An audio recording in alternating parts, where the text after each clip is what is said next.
Hi friends, welcome to Abhijay TV. అభిజే టీవీలో ఈరోజు మీ ముందుకు రావడానికి కారణం చాలా రోజుల తర్వాత న్యూస్ని మీ ముందుకు ప్రజెంట్ చేయడానికి రావడం జరిగింది.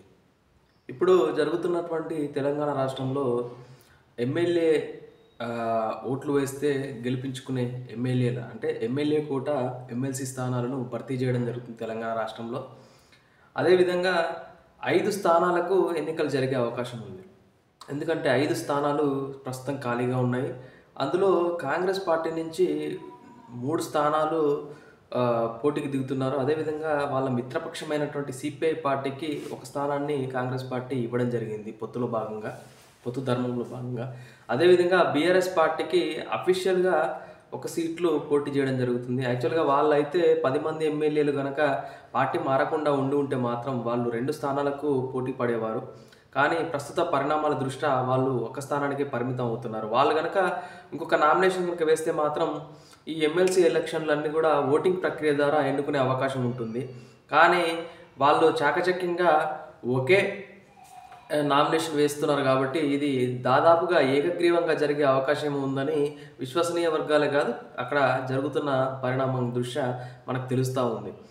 అదేవిధంగా వాళ్ళు కనుక పోటీలో పెట్టుంటే మాత్రం ఈ 10 మంది అనర్హత వేటుకు గురయ్యే అవకాశం ఉన్నటువంటి ఎమ్మెల్యేలు, పార్టీ మారినటువంటి ఎమ్మెల్యేలు చాలా గడ్డు పరిస్థితిని ఎదుర్కొనేవాళ్ళు. ఎందుకంటే వాళ్ళకి ఆల్రెడీ సుప్రీంకోర్టులో కేసు నడుస్తూ ఉంది, నోటీసు కూడా నడుస్తూ ఉంది. వాళ్ళు ఉండడం కాంగ్రెస్ పార్టీలో, గెలవడం బీఆర్ఎస్ పార్టీలో ఉండడం వల్ల వాళ్ళు ఓటు హక్కు వచ్చేసి బీఆర్ఎస్ పార్టీ కనుక ఎన్నికల కోడ్ను కనుక ఉపయోగిస్తే అక్కడ చాలా సంక్లిష్ట పరిస్థితిని ఎదుర్కొనే విధంగా వాళ్ళకు ఉండేవి. ఎందుకంటే వాళ్ళు గైర్హాజరైనా వాళ్ళకే ప్రాబ్లం. వాళ్ళు ఓటు వేస్తే మాత్రం బీఆర్ఎస్కి వేయలేరు కాంగ్రెస్ పార్టీలో ఉండి. అక్కడేస్తే ఒక ప్రాబ్లం, ఇక్కడేస్తే కోర్టు దగ్గర నిరూపితమయ్యే అవకాశాన్ని మాత్రం బీఆర్ఎస్ పార్టీ ఇప్పుడు ఎందుకు వదులుకున్నది అనేది విశ్వసనీయ వర్గాలకు మాత్రం ఎక్కడ కూడా అంతు చిక్కడం లేదు. ఎందుకు ఈ సమస్యను కొడి తెచ్చుకోవాలని అనుకుంటున్నారా, మరి ఎందుకు దీన్ని వాళ్ళ చేతిలోకి తీసుకోవద్దు అనుకుంటున్నారా అనేది ఎవరికి తెలియని అంశంగా మారిపోయింది. కానీ ఇక్కడ జరుగుతున్నటువంటి 5 ఎమ్మెల్సీ అభ్యర్థుల దృష్ట్యా ఒకరు శంకర్ నాయక్ గారు నల్లగొండ డిసిసి అధ్యక్షులుగా గత 30 సంవత్సరాల నుంచి సుదీర్ఘ కాంగ్రెస్ పార్టీలోనే పనిచేస్తూ ఆయన ఆ స్థానాన్ని చేరుకోవడం జరిగింది ఎస్టీ సామాజిక వర్గం నుంచి. అదేవిధంగా అద్దంకి దయాకర్ గారు గత 2014 నుంచి అంతకుముందు మాల మహానాడులో పనిచేస్తూ ఉండి, అదేవిధంగా ఉస్మానియా విశ్వవిద్యాలయం నుంచి స్టూడెంట్ లీడర్గా తెలంగాణ ఉద్యమం తరపున కొట్లాడి 2014 నుంచి కాంగ్రెస్ పార్టీలో కొనసాగుతూ గత 2 దఫాలుగా స్వల్ప తేడాతో ఓటమి పాలైనటువంటి అద్దంకి దయాకర్ గారికి ఈసారి అవకాశం కల్పించారు. యాక్చువల్గా ఆయనకి ఇంతకుముందుకి అవకాశం వచ్చేది ఉండే, కానీ కొన్ని కారణాల రీత్యా వాళ్ళ పార్టీ పరిస్థితుల దృష్ట్యా ఆయనకు చాలా లేటుగా అవకాశం రావడం జరిగింది. అదేవిధంగా ఫైర్ బ్రాండ్ అయినటువంటి తెలంగాణ రాష్ట్ర మహిళా నాయకురాలు ప్రస్తుత విజయశాంతి గారికి కూడా కాంగ్రెస్ పార్టీ అవకాశం ఇవ్వడం జరిగింది. ఇది ఒక అనూహ్యమైన పేర్లుగా, అసలు ఈ 3 పేర్లు ఎవ్వరు కూడా అసలు ఆలోచన దృష్టికి కూడా రాలేదు.